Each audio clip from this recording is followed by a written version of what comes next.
बिहार की सियासत में राज्यसभा चुनाव के ठीक पहले लालू प्रसाद यादव की बहू और तेजस्वी यादव की पत्नी राजश्री सक्रिय हो गई हैं। दरअसल लालू परिवार राजश्री को लॉन्च करने की तैयारी कर रहा है। लालू यादव अपनी पत्नी और बेटी के बाद अब अपनी बहू को भी सियासी मैदान में उतारने की तैयारी। राजद कोटे की राज्यसभा की 2 सीटें खाली हो रही है।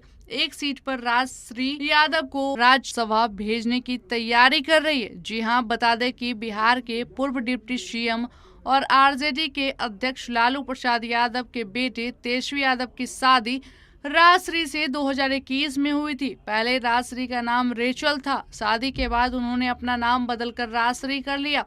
राजश्री हरियाणा के रेवड़ी के एक ईसाई परिवार से ताल्लुक रखती है और बचपन से ही दिल्ली में रहती थी। तेजस्वी यादव और राजश्री ने नई दिल्ली में आरके पुरम में डीपीएस स्कूल में एक साथ पढ़ाई की। राजश्री शादी से पहले एक एयर होस्टेज के रूप में काम करती थी। राजश्री ने बताया था कि उन्होंने अपनी ग्रेजुएशन तक की ही पढ़ाई की। अब खबर आई है कि राजश्री भी राजनीति में एंट्री ले रही है। बता दें कि बिहार की 6 राज्यसभा सीट पर चुनाव के लिए निर्वाचन आयोग ने बृहस्पतिवार को अधिसूचना जारी कर दी है।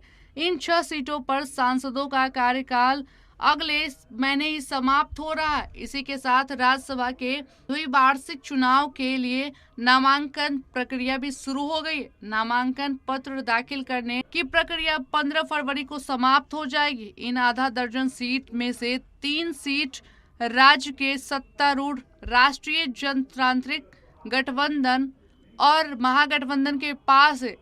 जनता दल यूनाइटेड अध्यक्ष मुख्यमंत्री नीतीश कुमार के हाल ही में पाला बदलने से महागठबंधन फिलहाल राज्य में विपक्ष की भूमिका में है। राज्यसभा सीट के लिए मतदान 27 फरवरी को होगा।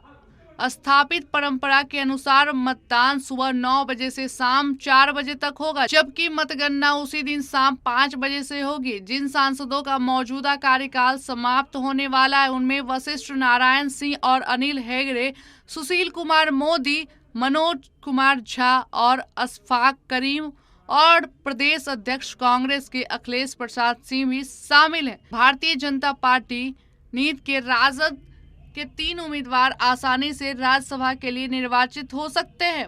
बिहार में भाजपा के प्रदेश अध्यक्ष और उप मुख्यमंत्री सम्राट चौधरी ने स्पष्ट कर दिया है कि उनकी पार्टी अपने बेहतर संख्या बल को देखते हुए इस बार 2 उम्मीदवार मैदान में उतारेगी, जबकि सहयोगी जदयू को भी एक सीट जीतने में मदद करेगी। वर्ष 2018 के पिछले द्विवार्षिक चुनाव में तत्कालीन वरिष्ठ भागीदार जदयू को 2 सीट मिली थी, जबकि भाजपा को 1 ही सीट मिली थी।